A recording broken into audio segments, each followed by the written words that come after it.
Queridos, vamos à ministração desta noite. Desde o início da semana que Deus colocou no meu coração a palavra, e eu quero compartilhar com vocês. O tema proposto é uma palavra de esperança para um mundo amedrontado e sem Deus. Vou pedir a atenção de todos.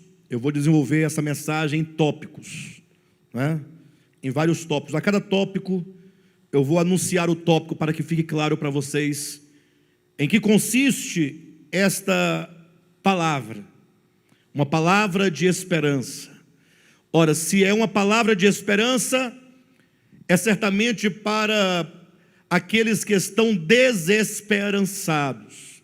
É aqueles que, quando olham para o seu corpo físico, a sua saúde física, ou para os seus recursos materiais físicos, quando olha para a situação econômica do país, quando olha para a condição de saúde pública do Brasil ou do mundo, aquele que não consegue ver saída em si mesmo. Imagine vocês lutarmos contra um vírus que ninguém vê. Que coisa. Porque se fosse para lutar contra um homem do mesmo tamanho seu, seria mais, ainda que você perdesse, mas você está vendo o seu inimigo, você sabe por onde ele te ataca. Mas quando se luta com coisas invisíveis, que não estão no nosso poder de deter, de segurar, o que podemos fazer são tomarmos as medidas, necessárias, as orientações médicas das autoridades, mas isso também não é garantidor de nada. Então é uma palavra de esperança. Após essa mensagem, eu quero que o seu coração esteja cheio de esperança. De esperança, uma palavra de esperança para um mundo amedrontado. Exatamente, o mundo está amedrontado, queridos. E talvez alguns não estejam, Mas eu não queria ser aqui o portador de uma palavra negativa. Até porque essa é uma palavra de esperança. Mas eu não posso deixar de dizer à igreja que pelas palavras proféticas que o Senhor nos deu, nós sabemos que as coisas, não é que elas vão piorar daqui para frente, o quadro não, é que essa praga que está se propagando aí nas trevas, ou ao meio-dia, como diz o Salmo 91, isso não é nada do que virá. Basta que você leia o Apocalipse, você vai saber das grandes misérias que virão ao mundo, que acometerá a humanidade como um todo, e você precisa estar preparado. Uma palavra de esperança para um mundo amedrontado e sem Deus. Interessante é que alguém poderia dizer, essa palavra é uma palavra de esperança para um mundo amedrontado e sem Deus, então não me inclui. Talvez essa palavra seja para você. Quando eu digo sem Deus, você tem que parar e refletir o que é estar com Deus. Esse é um grande detalhe. Não basta que você seja membro de uma igreja, de uma denominação. Você precisa de ter uma vida pessoal nele. E eu quero mostrar isso para os irmãos. Esse, portanto, é o tema da nossa mensagem dessa noite. Uma palavra de esperança para o mundo amedrontado e sem Deus. E o primeiro ponto desta palavra de esperança, que eu quero apresentar aos irmãos, quero chamar a atenção, é sobre a necessidade da igreja. Preste atenção, em nome de Jesus, a necessidade da igreja de resgatar sua identidade e posição. Imagine só, Cristo diz para os seus discípulos: vós sois a luz do mundo. E depois ele disse: vós sois o sal da terra. Que responsabilidade é essa, queridos? O Senhor Jesus, quando veio, trouxe para si algumas pessoas a quem ele chamou pelo nome, pessoas escolhidas, chamadas, separadas, que eram os seus discípulos. E agora ele diz: olha, eu sou a luz do mundo. Isso é maravilhoso. Mas em seguida ele diz: vós sois a luz do mundo. Ou seja, o que a igreja representa no cenário da terra? Ora, a igreja, ela é luz. Enquanto o mundo inteiro está em treva, está em escuridão, o mundo inteiro está na dúvida, na incerteza, Deus diz: igreja minha, vocês precisam estar de pé como luz. Eu não estou dizendo que nós devemos deixar de seguir as orientações dos nossos governos. Não quero dizer que os irmãos sejam temerários. Sobre isso eu falarei no último ponto desta mensagem. Eu me refiro à questão da fé, da visão e do testemunho. Mais do que nunca, esse mundo que está medroso e esse mundo que não tem Deus precisa de uma referência. Quem vai ser a referência para este mundo perdido? Se nós mesmos que somos igreja, chamados para ser luz do mundo, chamados para ser o sal da terra, estivermos tanto quanto eles, sem esperança, estivermos tanto quanto o mundo, nas trevas da ignorância, então é urgente, queridos, não somente que nós vejamos ou venhamos a rever a nossa condição pessoal e individual com Deus, mas que nós venhamos a rever a posição e a identidade da igreja enquanto um homem coletivo, enquanto uma entidade corpórea de homens e mulheres que creram no Evangelho. Então, infelizmente, quando mais a humanidade precisa de uma referência, não raras vezes a igreja do Senhor, ela está lutando, uma denominação contra a outra, para saber se abre as portas do local de reuniões ou se fecha, num jogo de acusações. É hora, queridos, de nós revermos, portanto, a questão da nossa fé. Fé não é crença, que isso fique claro para todos os irmãos. Crença é um valor um tanto vago. Por exemplo, você pode dizer assim: olha, eu creio, presta atenção, que essa epidemia vai durar ainda uns 2 meses. Não, talvez alguém diga assim: não, segundo as autoridades, essa epidemia vai durar até o final de abril. Aí o outro fala assim: não, eu creio que vai até o meio do ano. Esse que diz eu creio que vai até o meio do ano, ele tem convicção? Então, para vocês que estão aqui, 6, 5, vocês também que estão em casa. Ora, isso é muito vago. Olha, eu creio que amanhã vai chover.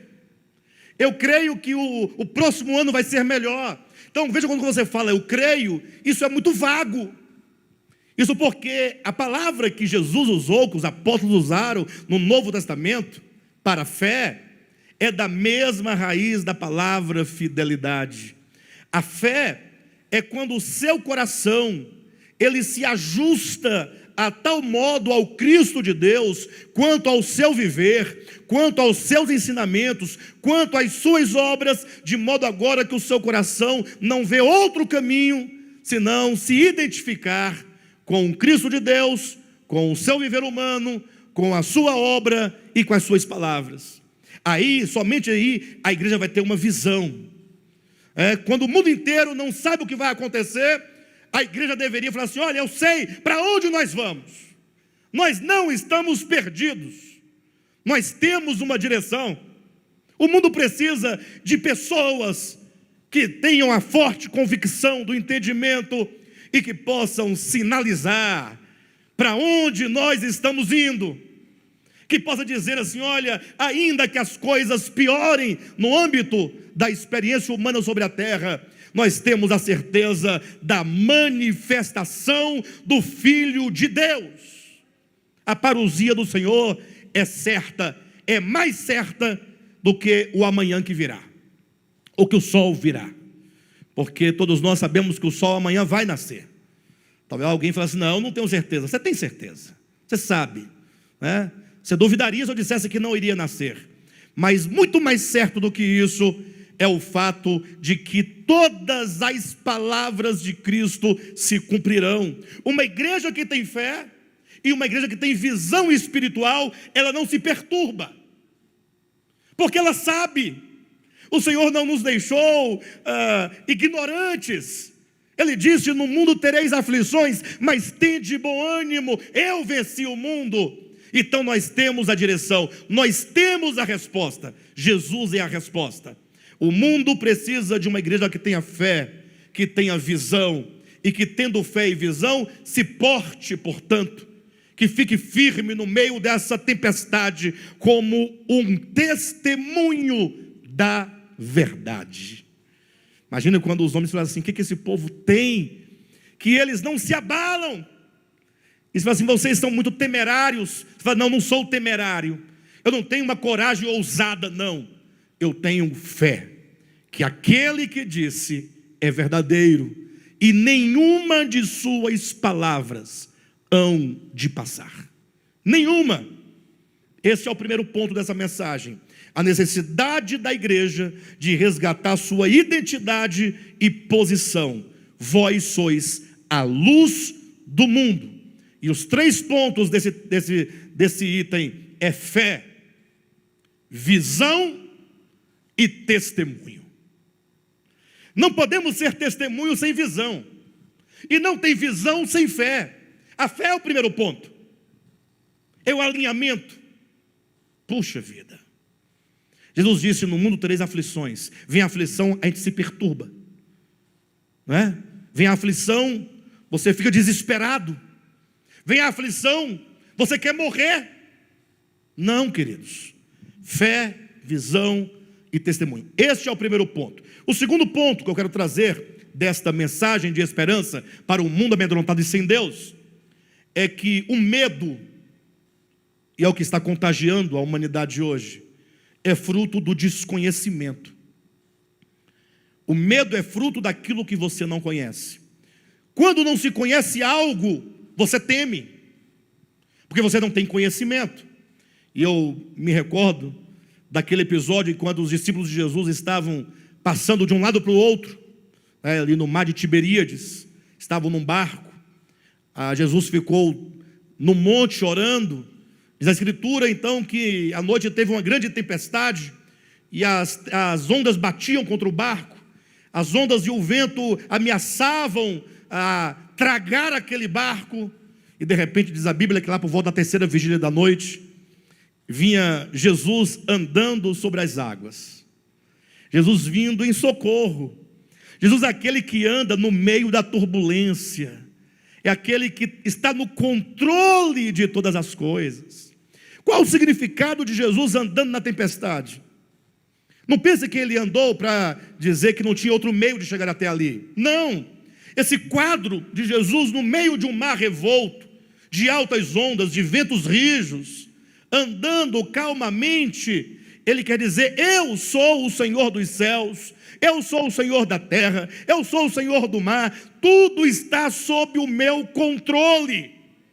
O problema é que os discípulos não sabiam disso, e não somente não sabiam disso, como também, vendo o seu Senhor se aproximar, não o reconheceram, e eles gritaram de medo, porque achavam que era um fantasma. Eu quero dizer para os irmãos que o que está acontecendo não é nenhum fantasma, tá, irmãos? É Cristo andando sobre as águas, dizendo: eu estou no controle de todas as coisas. Sim, Senhor, mas o meu barco está sendo açoitado. Mas Jesus diz: mas eu sou. Então é preciso que nós conheçamos a Deus, para que esse medo saia de nós. O medo, ele é fruto do desconhecimento. Precisamos nos lembrar do capítulo 1 de Apocalipse, e ali nós temos um contraste perfeito. Qual é o quadro do Apocalipse? Qual é o contexto que nasce o Apocalipse? Final do século I da era cristã, a igreja estava sofrendo todo tipo de perseguição. O quadro nosso hoje não é comparável, absolutamente, está muito longe de ser comparado com o quadro da igreja do primeiro século. Leia o livro de Hebreus, sobretudo o capítulo 10 de Hebreus, para você ter uma noção. Ali diz que os crentes tinham os seus bens tomados pelas autoridades. Se você possuísse uma casa, eles tomavam. Se possuísse um terreno, eles tomavam. E diz a Escritura que os crentes, e também a história narra isso, eles estavam sendo mortos por causa do testemunho, por causa da palavra, por causa da fé em Jesus. Isso está no Apocalipse. Imagine você naquele tempo, sabendo que o seu pai havia sido degolado pelo Império Romano. Imagine você, uma mãe, sabendo que seus filhos tinham sido mortos pelo Império Romano. Imagine você, naquele tempo, sabendo que os bispos da sua igreja tinham sido devorados pelas feras na arena romana. Imagine vocês sabendo que os apóstolos que anunciaram as boas novas, um tinha sido crucificado de cabeça para baixo, outro tinha sido cerrado pelo meio, outro tinha sido apedrejado, outro tinha sido decapitado. A igreja daquele quadro de fragilidade, de angústia, de perseguição, vem o livro do Apocalipse. É nesse contexto que vem o livro do Apocalipse. Os irmãos sabem qual é a primeira visão que traz o Apocalipse? A primeira visão, vamos montar aqui 2 quadros para vocês terem uma ideia do que eu estou dizendo. Primeiro, olhe para o contexto social. Como é que estava a igreja no primeiro século? Estava abatida? Abatida a igreja não estava? Primeiro século, abatida. Ela estava sofrendo dores no coração e dores no corpo. Eram presos, eram mortos ao fio da espada, eles tinham seus bens tomados. É um contexto caótico de muito sofrimento, sim ou não? Aí vem capítulo 1. Olha o segundo quadro, vamos comparar, é um contraste. Estava João na ilha de Patmos, um senhor de talvez aí os seus, quem sabe, seus 80, 85 anos de idade. Estava exilado no mar Egeu. Diz a Escritura que num domingo de manhã estava ele sozinho, sentado numa pedra, meditando. Eu imagino o que passava no coração de João. João era ali, naquela situação, o último de todos os apóstolos de Jesus. Até Paulo já tinha morrido. A igreja não tinha mais referência. A única referência era João, dos apóstolos que estiveram com Cristo. E esse estava exilado. A igreja, portanto, não tinha notícia dele também. Não sabia se ele ainda estava vivo. E João agora, como um pai, entenda, preocupado com a igreja, com a fé dos irmãos, com a perseverança dos irmãos, sentado. E eu imagino, porque se fosse eu, meu coração estaria pesado, orando ali com bastante dor, talvez dizendo: Senhor, o que vai ser de tudo isso? O que vai ser? Porque nós pregamos a Tua palavra, que o Senhor voltaria, que haveria a revelação dos filhos de Deus, que, entretanto, o quadro está tão difícil, tão complicado, que eu estou vendo a hora que eu vou morrer aqui nesse lugar e não verei a Tua face. Diz a Escritura que neste momento ele ouviu por detrás dele uma voz que dizia: João. Quando João ouviu aquela voz, porque João era o apóstolo que colocava a cabeça no peito de Jesus. João certamente ele conhecia a voz do Senhor, tanto antes da sua morte quanto depois de ressuscitado. João deve ter identificado: é o Senhor. E diz a Escritura que, voltando-se para ver quem falava com ele, ele viu. E aí ele não vê mais aquele Nazareno. Ele agora vê o Nazareno, sim, ressurreto, com o corpo totalmente glorioso. Ele estava vestido com vestes sacerdotais, né? Uma mitra na cabeça de ouro. Diz a Escritura, com a veste talar, cingida à altura do peito com uma cinta de ouro, seus pés reluzindo como um latão quando passa pelo fogo, seus olhos como chamas de fogo, né? E ele trazia nas mãos 7 estrelas, e andava entre 7 candeeiros de ouro. Vocês sabem o que significa isso? É como que dissesse João: não olhe para a atual condição como o mundo olha, porque o mundo vê uma igreja desesperada, uma igreja caótica, mas você tem que ver uma igreja que é de ouro. As igrejas do Senhor são candelabros de ouro na sua natureza divina. E tem mais, a igreja não está abandonada. Ela tem um sumo sacerdote. O Cristo ressurreto, no capítulo 1 do Apocalipse, é o sumo sacerdote que cuida das igrejas. Ele está cuidando da sua igreja. Portanto, esse quadro, ele cria um contraste com o quadro de desolação que a visão natural enxerga. Ou seja, nós somos convidados a olhar para a verdade. O que é a verdade? A igreja do Senhor é um candelabro de ouro. Não se desespere, lembre-se, estamos no segundo ponto. O que traz o medo é o desconhecimento. Conheça a partir de Deus e não a partir dos homens. O que Deus diz? A igreja é um candelabro de ouro. A igreja tem um sumo sacerdote que cuida dela. E esse sumo sacerdote é aquele que diz: eu estive morto e tornei a viver, e eis que estou vivo pelos séculos dos séculos, e eis que eu tenho nas mãos as chaves da morte e do inferno. Ele tem o comando, e ele traz nas mãos as 7 estrelas, como quem diz: eu estou no controle de todas as coisas. Portanto, não tenha medo, porque o medo é fruto do desconhecimento. Este é o segundo ponto da palavra de esperança para um mundo amedrontado e sem Deus. Quero entrar para o terceiro ponto, porque aqui eu tenho que gastar um pouquinho mais de tempo para os irmãos entenderem algumas coisas. O terceiro ponto dessa mensagem de esperança é sobre os males que assolam a humanidade. E qual deve ser o nosso comportamento frente a esses males? Como deve a igreja proceder? Então vou falar primeiramente o aspecto negativo, que é o que se vê mesmo na igreja. Depois, num outro ponto, falarei o aspecto positivo, como se deve ser. Falando do aspecto negativo, entenda uma coisa, eu quero ler com vocês um texto no livro de Oséias. Isso tem que nortear a nossa visão. Oséias capítulo 4.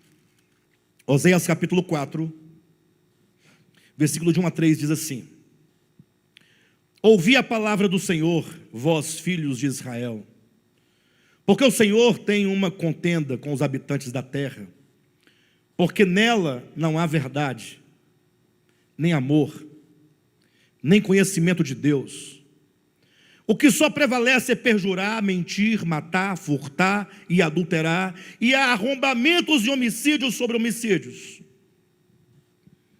Por isso, a terra está de luto, e todo o que mora nela desfalece, com os animais do campo e com as ervas do céu, e até os peixes do mar perecem. Veja que esse texto se divide em 2 partes. Primeiro ele diz: olha, qual é a condição da humanidade? Olhe para a humanidade. Olha a descrição, versículo 1, lá no finalzinho: porque nela, na terra, não há o quê? Não há verdade. Isso é uma denúncia. Essa é a condição da humanidade sobre a terra. Nela não há verdade, nela não há amor, nela não há conhecimento de Deus. O que prevalece? Se não tem verdade e não tem amor, o que tem? Versículo 2: o que prevalece é perjurar, é mentir, é matar, é furtar e adulterar, e há arrombamentos e homicídio sobre homicídio. Por isso, qual é a razão? Tem um por isso. Por essa razão, a terra está o quê? De luto. E todos os seres que estão sobre a terra estão padecendo o efeito dos seus pecados.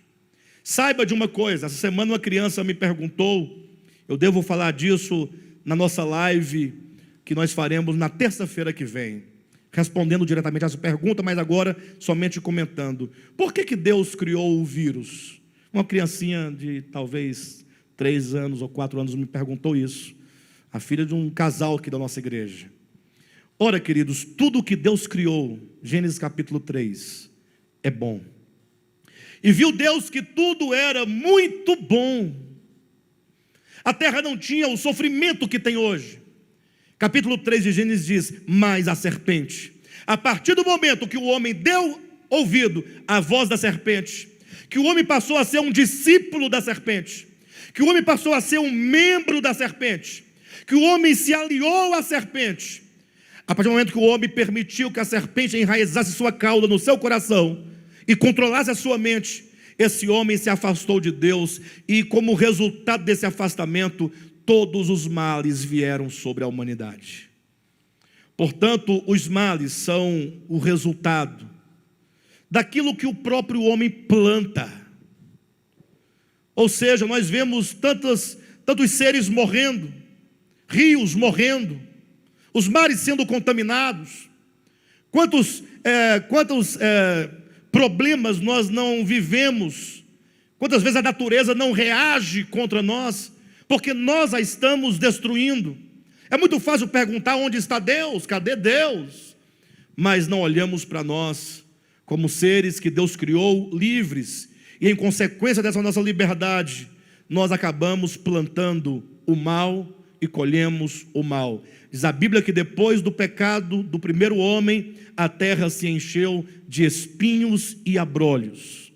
Basta essa expressão, para você tomar a expressão espinhos e abrolhos, não somente como o espinho e o abrolho, mas no sentido de que todos os males agora enchem a terra por causa do pecado da humanidade.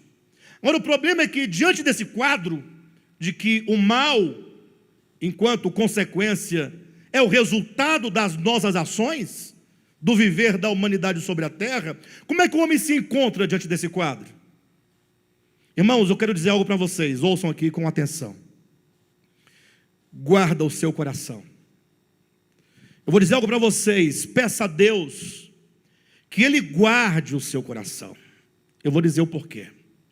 Porque Satanás, ele tem muitos dos meios são os que ele usa para nos tirar da verdade. São muitos os meios. Satanás que trabalha na mente, no entendimento, como você pensa, como você age, como você se põe no mundo. Cuidado, peça a Deus que guarde o seu coração, porque nós estamos vivendo o que a Bíblia chama de tempo de Laodiceia, de mornidão espiritual, nós podemos chamar de ateísmo prático. Porque tem o ateísmo filosófico. O ateísmo filosófico é do século 17, 18 e 19. Século 20 tem meia dúzia de ateus por aí que dizem ateus filosóficos, mas que na verdade não são. Mas enfim, a maioria dos que se dizem ateus hoje, eles não têm o fundamento filosófico, são cheios de questões da sua própria cabeça, mas que não têm um fundamento de fato filosófico de verdade. Entretanto, embora nós tenhamos vencido o ateísmo filosófico em termos de humanidade, porque hoje em dia nós vemos cada vez mais pessoas dizendo que creem em Jesus, o fato é que esse ateísmo filosófico, hoje em dia, ele foi substituído pelo ateísmo prático. O que é o ateísmo prático? É quando você declara que crê em Deus, que tem fé nele, mas a sua vida não está em harmonia com aquilo que você diz que é. Nós falamos uma coisa, mas vivemos outra. Ou seja, nós negamos com as ações o que falamos com as palavras. Imagine só para os irmãos entenderem que hoje, nesse tempo de ateísmo prático, preste atenção, nós estamos vivendo também um espírito trágico. E eu quero explicar isso para vocês. Pastor, o que é o espírito da tragédia? O que é o trágico? O trágico ele surge na Grécia Antiga, enquanto a tragédia grega, e ele se atualiza no século 17, 18, sobretudo 19, como uma filosofia trágica, um filósofo trágico, mas é um espírito trágico que toma de conta da maioria das pessoas. E eu quero hoje explicar como nasce esse espírito trágico, quão perverso é esse espírito trágico e o quanto nós devemos temê-lo, no sentido de não desejar jamais para o nosso coração. Só para os irmãos terem uma ideia do que é o espírito trágico, eu vou contar uma história para vocês. E essa história vai nos levar ao conceito do espírito trágico. Imagine comigo que, segundo a ciência, vamos trabalhar o conceito da ciência. Um dia houve uma grande explosão. Pensem comigo. É o chamado Big Bang. Essa explosão agora começou no espaço a caminhar, que é o espaço-tempo, começou numa evolução, de modo que desse princípio, que a ciência chama de Big Bang, começou a expansão, né? É o surgimento do universo e a sua expansão. Hoje, com os grandes estudos, com os grandes e poderosos telescópios, os cientistas, eles podem observar o universo. E eles dizem, olha, o universo está se expandindo, e se expandindo, e se expandindo. E a ideia, até onde se pode ver, o que se chama de universo observável, eles dizem assim, olha, esse nosso universo observável, ele é formado por aproximadamente 200 bilhões de galáxias. Pense comigo. Você sabe o que significa 200 bilhões de galáxias? Mas nós vamos entender a dimensão na medida que nós vamos voltando do macro para o micro. Se são 200 bilhões de galáxias do mundo, do universo observável, imagine você que uma galáxia de 200 bilhões, uma é formada por aproximadamente 200 bilhões de sistemas solares. Uma galáxia é formada por aproximadamente 200 bilhões de sistema solar. Uma estrela maior, tendo várias em volta dela, vários planetas em volta dela. Então, a galáxia que se chama Via Láctea, é uma galáxia entre 200 bilhões. E essa nossa galáxia, Via Láctea, ela tem aproximadamente 200 bilhões de sistemas solares. O nosso sistema solar é um dentre 200 bilhões. Nosso sistema solar é o Sol, com 7 planetas e um satélite. Era mais de 7, mas é porque eles foram mudando os nomes, né? Tinha vários aí, outros planetas deixaram de ser planeta, mas deixa para lá. O importante é que desse sistema nosso solar, que o homem não tem condições de sair dele, existe um planetinha chamado Terra. E nessa Terra minúscula está você, nessa imensidão de universo. Agora, onde nasce nessa figura que eu construí, nessa imagem, o espírito trágico? A ciência disse, todo esse vasto universo, essa imensidão de universo, que chega a ser algo tão maravilhoso que nenhum de nós é capaz de imaginar. Eles dizem, não há Deus. Entendeu o que diz o ateísmo? Nessa imensidão, não há Deus. E agora, depois que você entende, segundo eles, que não há Deus, imagine, e agora você reduz essa imensidão a um ponto aqui na Terra, onde você está, você chega à segunda conclusão: você é insignificante. Ora, qual é o sentimento que vai tomar de conta de um coração que diz não a Deus nessa imensidão e eu sou insignificante? Senão um sentimento de abandono, um sentimento de medo. O espírito trágico surge da ideia de que o Deus para quem nós oramos não existe e de que nós estamos aqui na terra à mercê do acaso. Vem um vírus, nos mata, pronto. Qual o sentido disso? Você está aqui, de repente vem um vírus microscópico e te mata. Esse homem, ele não tem o quê? Ele não tem um fundamento. Ele vive com medo de tudo, de todas as coisas. E esse espírito trágico tem tomado de conta da humanidade. Ou seja, mesmo os crentes que dizem que há um Deus, não o percebem, porque inclusive o buscam nas mais distantes galáxias, como que dissesse, ó Deus, onde tu estás? E eles gritam para ver se Deus os escuta, e deixam de perceber Deus em cada situação da vida. Como diz Guimarães Rosa, quando nada está acontecendo, um milagre está ocorrendo. Um milagre. O milagre da vida. Esse sangue que corre na sua veia, o coração seu que pulsa, é Deus dizendo: eu estou aqui, eu sou a vida.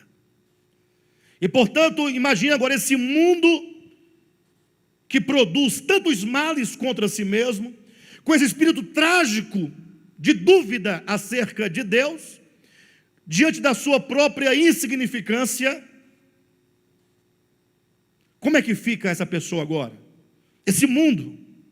Eu observando agora, todo mundo de quarentena, né? Todo mundo em casa, trancado. Tem gente que não abre nem janela para o vírus não entrar pela janela.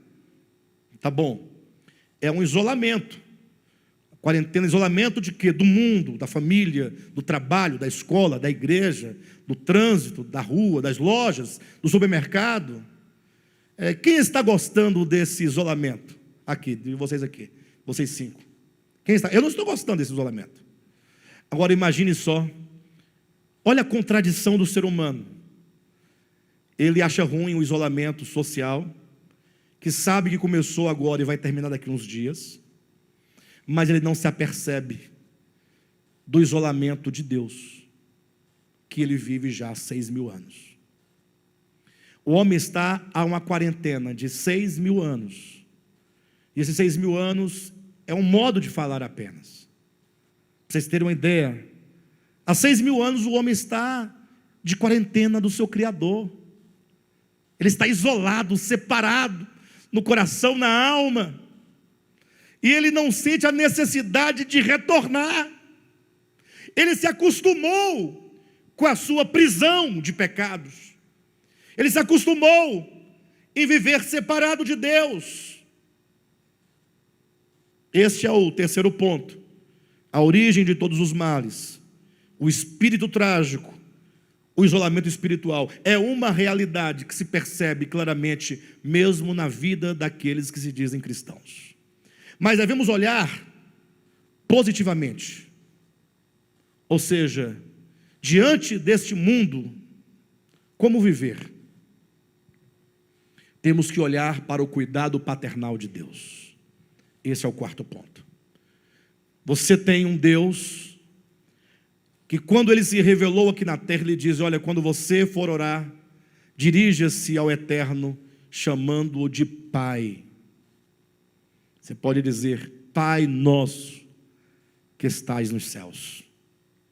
Esse Pai é um Pai amoroso, que não abandona os seus filhos. Não permita que o inimigo semeie tal dúvida no seu coração, como se porventura estivéssemos nós abandonados. Todo o mal que nós sofremos vem de nós próprios. Eu mostrei no tópico acima. Como diz Paulo: aquilo que o homem semear, isso também ceifará. Aquele que semeia para a corrupção, da carne colherá corrupção. Aquele que semeia para o Espírito, do Espírito colherá vida eterna. Mas nós devemos de redirecionar o nosso olhar. Devemos agora começar a voltar o nosso olhar para a direção certa. Tire seus olhos da China, da Itália, do Brasil, do vírus. Tem gente que fica o dia inteiro ouvindo um tanto de áudios. Já morreram tantos contaminados, tantos confirmados, vão morrer mais tantos. As pessoas estão vivendo uma paranoia. Isso não pode ser um coração de quem confia. Não é possível. Isso não é fechar os olhos para a realidade.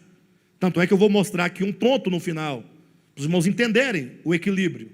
Eu me refiro à certeza de que não importa se é aqui ou se é do outro lado dessa existência, eu habito em Deus, eu existo nele, eu me movo nele. Ele é, eu não estou perdido, eu não estou desamparado.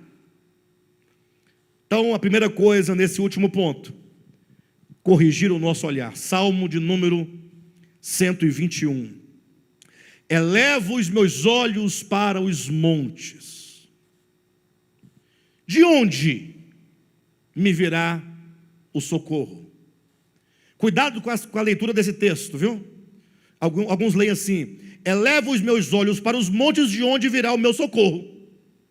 Como se fosse uma afirmação. O meu socorro não vem dos montes. Tem gente que vai orar no monte por causa desse salmo.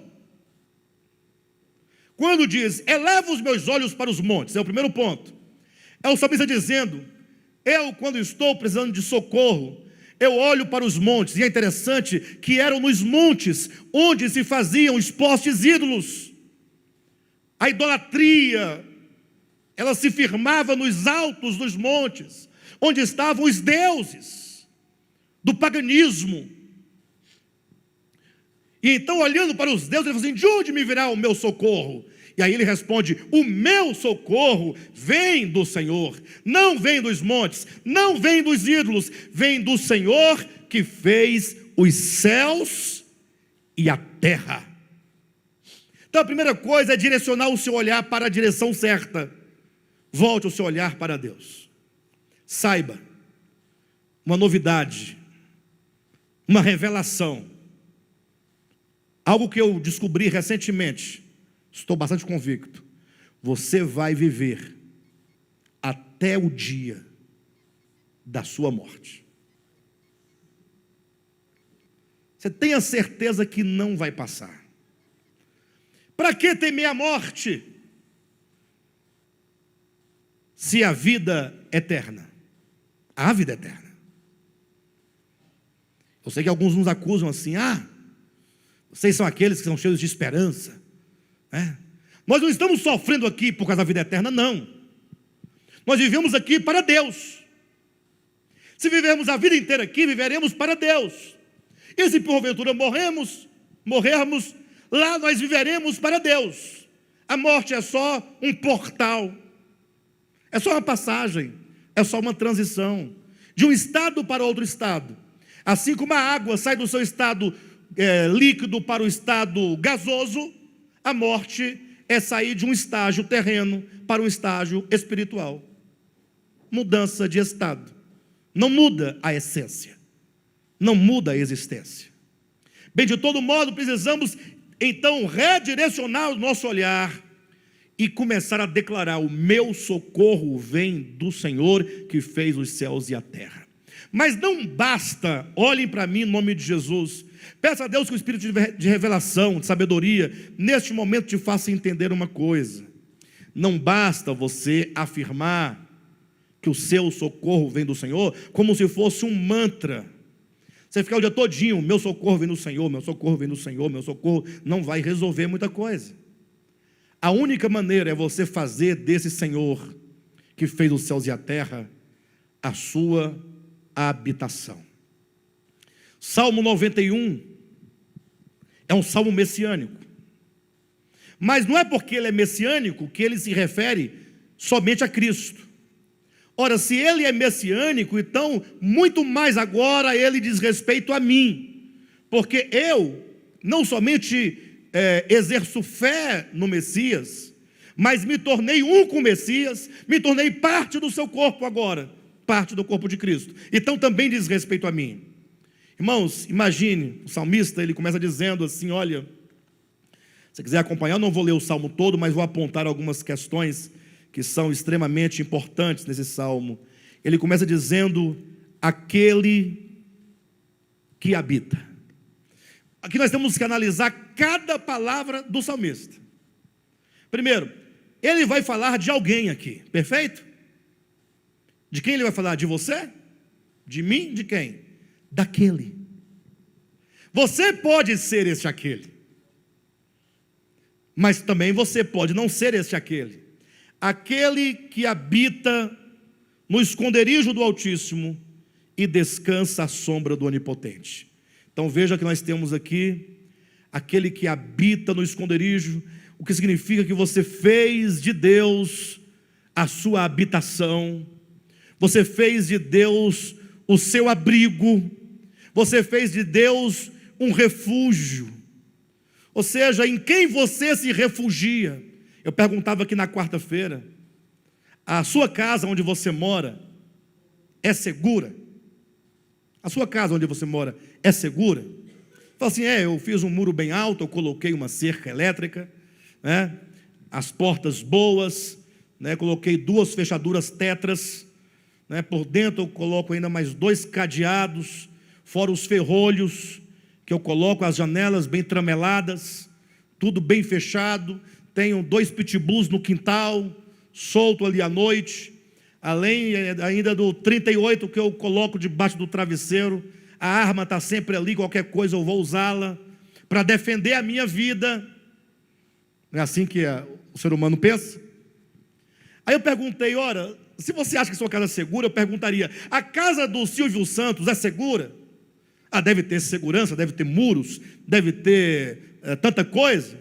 Mas um dia ele se viu sequestrado dentro da própria casa. Ora, se a sua casa não é mais segura do que a do Silvio Santos, e a do Silvio Santos não é segura, então nem a dele nem a nossa é segura. Nós não estamos seguros em lugar nenhum. Você não está seguro dentro da sua casa, você não está seguro dentro de uma delegacia. Os ladrões hoje assaltam delegacia, assaltam o camburão, todo mundo aí de mão à cabeça. Policial. Depende se pegar desprevenido, não sei, mas acontece essas coisas. Ora, você não está seguro contra nada nesse mundo. Você não está seguro. Às vezes o assassino está dentro da sua própria casa. Quantas vezes você não vai ouvir dizer que um filho matou os pais? Poxa, os pais dormindo. Quem está na sua casa? Não, só minha filha. E aí a filha vai lá e mata os pais dormindo. Você não tem segurança? Não, eu não saio de casa porque para não morrer atropelado. O caminhão entra na sua casa e acaba com tudo. Você não anda de avião para não cair e morrer de avião caído. O avião cai em cima da sua casa. Ou não é assim que acontece neste mundo? Nós não temos segurança. Nada de segurança. Nesse mundo não há segurança. O que fazer então? Ora, faça do Altíssimo a sua habitação. Habitar em Deus é você ter a certeza, a convicção de que Ele é tudo. Deixe a sua vida ao encargo de quem pode.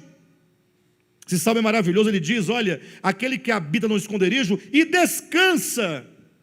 Ora, queridos, tudo que o Evangelho nos oferece, nos propõe, é descanso, é refrigério. Não é o que Cristo diz? Vinde a mim, vocês que estão cansados e sobrecarregados.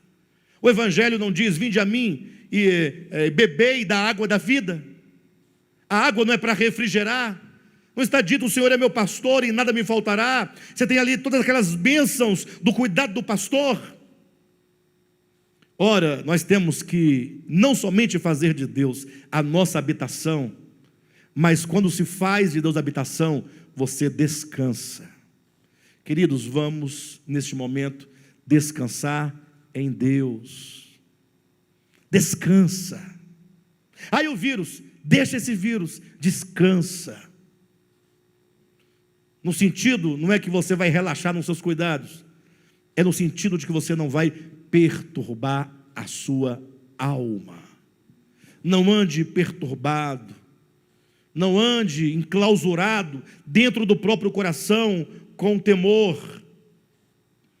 Nós temos que ser aqueles que têm esperança. Abra sua Bíblia em 2 Coríntios capítulo 4, porque o Salmo 91 diz que aquele que habita no esconderijo do Altíssimo, aquele que descansa à sombra do Onipotente, aquele que diz ao Senhor: o Senhor é o meu refúgio, aquele que faz do Altíssimo a sua morada, o texto diz: nenhum mal te sucederá, praga nenhuma chegará à sua tenda, porque o Senhor dará ordem aos seus anjos a teu respeito, para te guardar em todos os seus caminhos. A fé em Deus nos leva a considerar esse cuidado especial e paternal de Deus. Alguém pergunta: pastor, mas é verdade que nenhum mal nos tocará? Nada. posso ter essa garantia? Bem, primeiro viés pelo qual olhar é: se você faz do Altíssimo a sua habitação, você tem uma cobertura daquele que é e daquele que pode. Entretanto, a Escritura, ela balanceia, mostrando a nós aqui em 2 aos Coríntios, capítulo 4, versículos 16 a 18. Olha o que ensina o apóstolo Paulo. Ele nos diz: por isso, não desanimamos. Pelo contrário, mesmo que o nosso homem exterior se corrompa, contudo o nosso homem interior se renova de dia em dia. Olha a visão do apóstolo Paulo.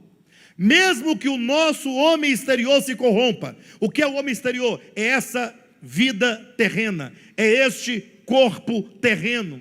É o assunto que ele trata aqui. Inclusive ele vai tratar a partir desse capítulo 5, falando dessa casa terrestre. Então, ainda que esse nosso corpo ele se desgaste, como está se desgastando, ainda que ele será alcançado, atingido por qualquer coisa, o que acontece? O nosso homem interior se renova de dia em dia. E aqui vem uma explicação: como conciliar o Salmo 91 com 2 Coríntios capítulo 4, porque dizem duas coisas distintas. Lá há uma garantia: nenhum mal te sucederá. Aqui nós temos uma relativização, ainda que. Sim ou não? Para entender esses dois pontos, é preciso olhar para o modo como a Escritura traz a revelação de Deus para nós. O Antigo Testamento, como uma sombra, anunciava bênçãos eternas, e isso através de bênçãos temporais. Quando você lê o Antigo Testamento, você vai verificar abundantemente bênçãos materiais de uma terra boa, de árvores que dão fruto, de mananciais que não secam, de rios, de tudo. Mas todas aquelas bênçãos, enquanto sombras, apontavam para as verdadeiras bênçãos, que são eternas. E aí o grande problema do homem é que ele não quer as bênçãos eternas, ele quer a bênção temporal. Para ele o que vale é aqui, é o espírito nietzschiano, espírito de Nietzsche, que diz: tire os seus olhos de Deus e coloque-os na terra. Esse é o espírito de Nietzsche. Nietzsche fala: você não pode ficar invocando alguém que você nem sabe, para disso, começa a viver aqui na terra. E ele vai dizer: e para você viver bem na terra, você vai ter que ser um super-homem, você vai ter que ser mau, perverso, antiético, imoral.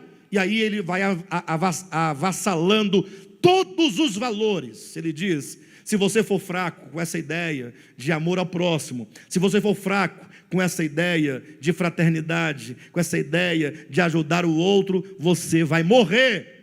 E aí, enquanto o Evangelho de Cristo está dizendo: você tem que renunciar a si mesmo para ser um novo homem, Nietzsche estaria dizendo: você tem que ser o melhor e o maior e o mais forte aqui para ser um super-homem.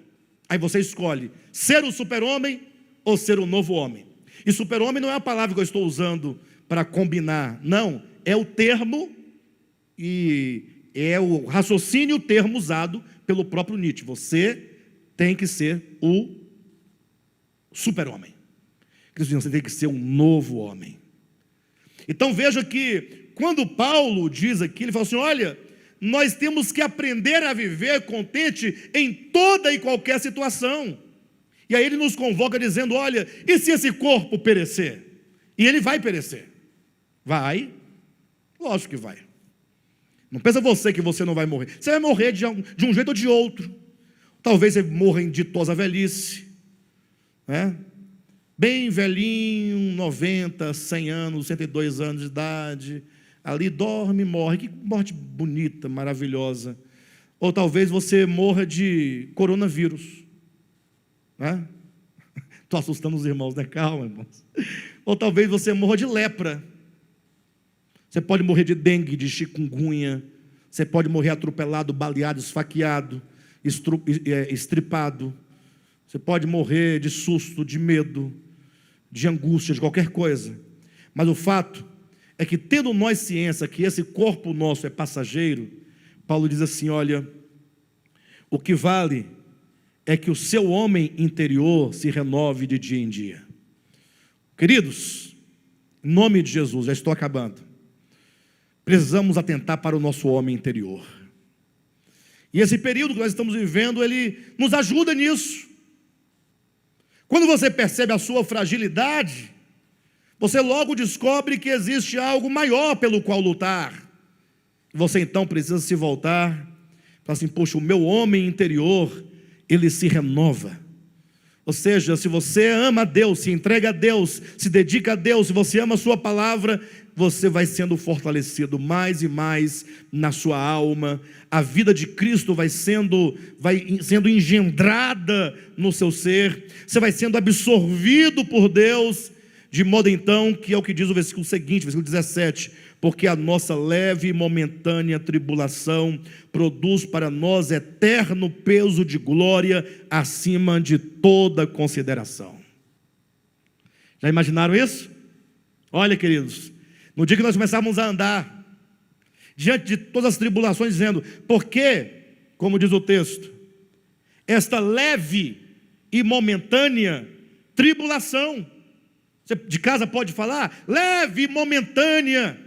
Diz para o seu irmão: é leve e é momentânea, mas o que nos espera é um eterno peso de glória acima de toda comparação, não atentando nós para as coisas que se veem, mas nas coisas que não se veem, porque as que se veem são temporais, as que não se veem são eternas. Então, essa é a percepção de que nós temos um Pai. Esse Pai cuida de nós, é aquele a quem nós invocamos como nosso socorro, é aquele de quem nós fazemos a nossa habitação, a nossa morada, o nosso refúgio, em quem nos escondemos, a quem nós invocamos, em quem nós confiamos, em quem nós aguardamos. Pastor, mas tem alguma coisa mais prática a ser feito? Tem. Falando desse cuidado paternal, ainda tem alguma coisa a ser feita. Como você pode proceder? Primeiro, Filipenses capítulo 4, versículos 6 e 7. Abra a sua Bíblia. Filipenses capítulo 4, versículos 6 e 7. Há um conselho para você. Não andeis ansiosos de coisa alguma. Olha que palavra maravilhosa. Não andeis ansiosos de coisa alguma. Se dialogar esse texto com Mateus capítulo 6, quando Jesus no Sermão da Montanha diz: não andeis ansiosos, nem pelo que haveis de comer, nem de vestir, nem pelo dia de amanhã. Ele diz: porque são os gentios que procuram estas coisas. Os gentios é que não têm esperança. Essa semana eu falava para uma pessoa que se dizia ateu. A pessoa se dizia ateia, né? Não confio, não creio, não sei, não é por aí. Eu falei assim: está certo, você está certo. Agora o meu conselho é o seguinte: olha, todo dia quando você acordar, abra a janela da sua casa, olha para aquele dia lindo, dá uma boa espreguiçada e declara assim: eu sou maior do que tudo. Eu falei: seja ousado, não basta dizer ateu, tem que ter fé na tua incredulidade. Se não há Deus, diga: eu sou o responsável pelo sangue que corre nas minhas veias, pelo ar que eu respiro, tudo depende de mim. Faça isso. Mas se você não é desse caminho, então começa a confiar. Deus é tudo, Ele é a própria vida, dele nós dependemos. Por isso, se nós entendemos que nele vivemos, nos movemos e existimos, não andeis ansiosos de coisa alguma. Em tudo, porém, sejam conhecidas diante de Deus as vossas petições, pela oração, pela súplica, com ações de graças. Ou seja, começa a dizer: Senhor, eu já fiz essa oração várias vezes. Esse vírus está aí, né, Senhor? E eu quero dizer para o Senhor que eu não posso me livrar dele.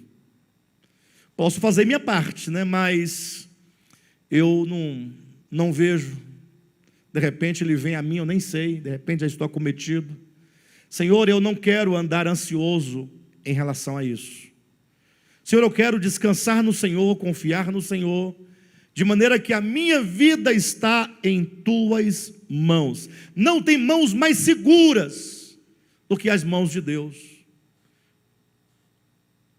Ou seja, você deve confiar plenamente nele. Quando, inclusive, em certa ocasião, teve um irmão, salvo engano, foi o Atmani, ele disse: o início da fé, não, o início da ansiedade é o fim da fé. E o início da fé é o fim da ansiedade. Ou seja, ansiedade e fé não se combinam. E quando então você deixa de andar ansioso, e o modo de você tratar com a sua ansiedade é tornando conhecidas diante de Deus todas as suas necessidades, as suas fraquezas. Diga para Ele: Senhor, estou com medo do coronavírus.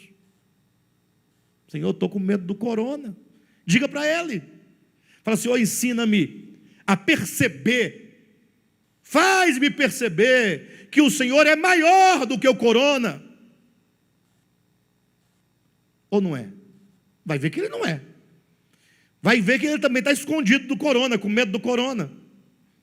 Não, queridos, Deus é maior do que todas as coisas. Quando você, por meio da oração, da súplica e de ações de graças, porque você ora e em seguida você então glorifica, exalta: obrigado, Senhor, porque o Senhor é bom, o Senhor é maravilhoso. Sabe o que acontece? Versículo 7: e a paz de Deus,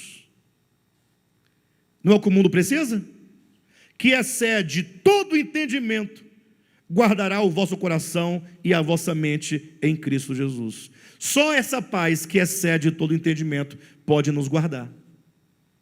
Ou seja, o mundo está desesperado, está amedrontado por falta de paz. Alguém pergunta: mas como pode-se ter paz no mundo de tribulação? Ora, se você não tiver Deus no seu coração, na sua mente, então você tem mesmo de que desesperar. Mas você pode, sim, se voltar a Ele. Agora, toda essa mensagem, cuidado, ela nos ensina algo que nós devemos aprender. Abra sua Bíblia em Apocalipse capítulo 9, estou me encaminhando para as considerações finais. Capítulo 9 de Apocalipse é um capítulo que narra profeticamente e simbolicamente um momento em que o mundo estará no auge do seu sofrimento. Pense que no meio da grande tribulação, os rios tornaram suas águas amargas. Imagina quando faltar água potável. Eu me lembro, Gilvan, que nós estávamos na chácara agora, no último encontro. E aí, por uma questão de logística, o almoço saiu às prestações, né? Saiu uma parte, depois saiu a outra, depois saiu o outro. Não deu para sair tudo de uma vez. Então, alguns irmãos tinham que esperar. Então, num dado momento, quando se viu que a comida estava pouca e estava assim, tinha que estar enrapando, aí a gente começou a perceber, as pessoas ficaram um pouco desestruturadas, meio nervosas, né? Eu falei: gente, mas está vindo aqui, ó, 5 minutinhos vai estar cheio de novo a panela, tem muito arroz ali, vai vir e tal, mas logo a gente fica meio assim, desestruturados, por uma questão de logística. Aí na fila mesmo, eu falei assim: agora imagine quando eu falar assim, ó, não tem mais arroz para vender no mercado, porque também não tem nos campos para colher. Quando não tiver água para beber, porque não tem água na Caesb, nem na caixa d'água, nem no poço, nem no rio. Pensa no desespero, quando nos faltar o oxigênio que vem a nós por meio das plantas, e as plantas serão queimadas e destruídas, e aí vai nos faltar, porque vai prejudicar o processo de fotossíntese. Como é que vai ser? Olha o que diz a Escritura, capítulo 9, versículo 20 e 21. Os outros homens, aqueles que não foram mortos por esses flagelos, porque muitos foram mortos pelos flagelos. Então, os outros homens que não foram mortos pelos flagelos, não se arrependeram das obras das suas mãos. Ou seja, mesmo diante de tanto sofrimento, os homens não se arrependeram. Que ensinamento nós podemos tirar aqui? Se esse corona já está nos trazendo um pequeno sofrimento, ainda que seja quarentena ou algum prejuízo material, é melhor aprender. O Senhor nos convida ao arrependimento. Todos esses sofrimentos aqui, causados pelo próprio homem, eles são permitidos por Deus, para que os homens se entendam, se vejam e se reconheçam como pecadores e cheguem ao arrependimento. Mas diz o Apocalipse, mesmo assim, os homens não se arrependerão. Então, a lição é, que tal nós nos arrependermos diante do que nós estamos vivendo? Que tal orarmos assim, Senhor, poxa vida, eu nunca orei pelos irmãos da Itália. Quem aqui já orou pelos irmãos da Itália? Os irmãos da Itália. Ninguém orou? Ninguém? Da Itália, especificamente da Itália. Não é, as nações, não. Senhor, os irmãos da Itália. O Raimundo já orou pelos irmãos da Itália, né? Quem é que já orou pelos irmãos da China, do Paquistão, de Angola? Evidentemente nós nunca oramos por todos esses países, mas isso nos ensina a pensar, eu preciso orar pelos meus irmãos. Quantas vezes nós estamos preocupados com tantas coisas, deixamos de nos preocupar com a saúde dos irmãos. Agora nós nos preocupamos com a saúde dos irmãos, mas e fora da crise não nos preocupamos com a saúde dos irmãos? Ou seja, há muito do que nós nos arrependermos. Esse momento que nós vivemos nos ensina muita coisa. Bem, eu quero encerrar essa ministração apenas lembrando os irmãos do Salmo 127, versículo 1 e versículo 2, que diz: se o Senhor não guardar a casa, em vão vigia a sentinela. E o ensinamento aqui é claro para quem quer ver. Quem guarda a sua casa, quem guarda a sua vida, quem guarda seus filhos, quem guarda seu esposo, quem guarda sua esposa, sua família, seus bens, seus negócios, é o Senhor. De nada vale você ter 1000 seguranças, usar máscara, luvas. Se o Senhor não guardar, em vão trabalha a sentinela. A sentinela é o guarda, são todos os cuidados. Então não adianta você colocar máscara no rosto e nem luvas nas mãos, e encher sua casa de álcool em gel, tomar banho de álcool em gel, que se o Senhor não guardar, tudo isso é vão. É o primeiro ensinamento desse texto. Alguém diz, está vendo aí, ó? Pastor relativizando os cuidados que se deve ter diante da crise que estamos vivendo. Irresponsável. Vão dizer isso. Irresponsável. É porque você, meu irmão, que diz isso, está surdo, porque não escuta. Se a primeira parte do texto diz que se o Senhor não guardar, você pode ter todos os recursos que não resolve. Por outro diz, a sentinela vigia. Ou seja, se o Senhor não guardar a casa, em vão vigia a sentinela, então tem uma sentinela. A sentinela é a nossa parte. Então você usa a luva, você usa a máscara, você toma banho no álcool em gel, mas você não põe nisso a sua confiança. Se não põe nisso, por que você usa máscara, gel, meia, capacete, galocha? Por que você usa? É porque é a minha parte.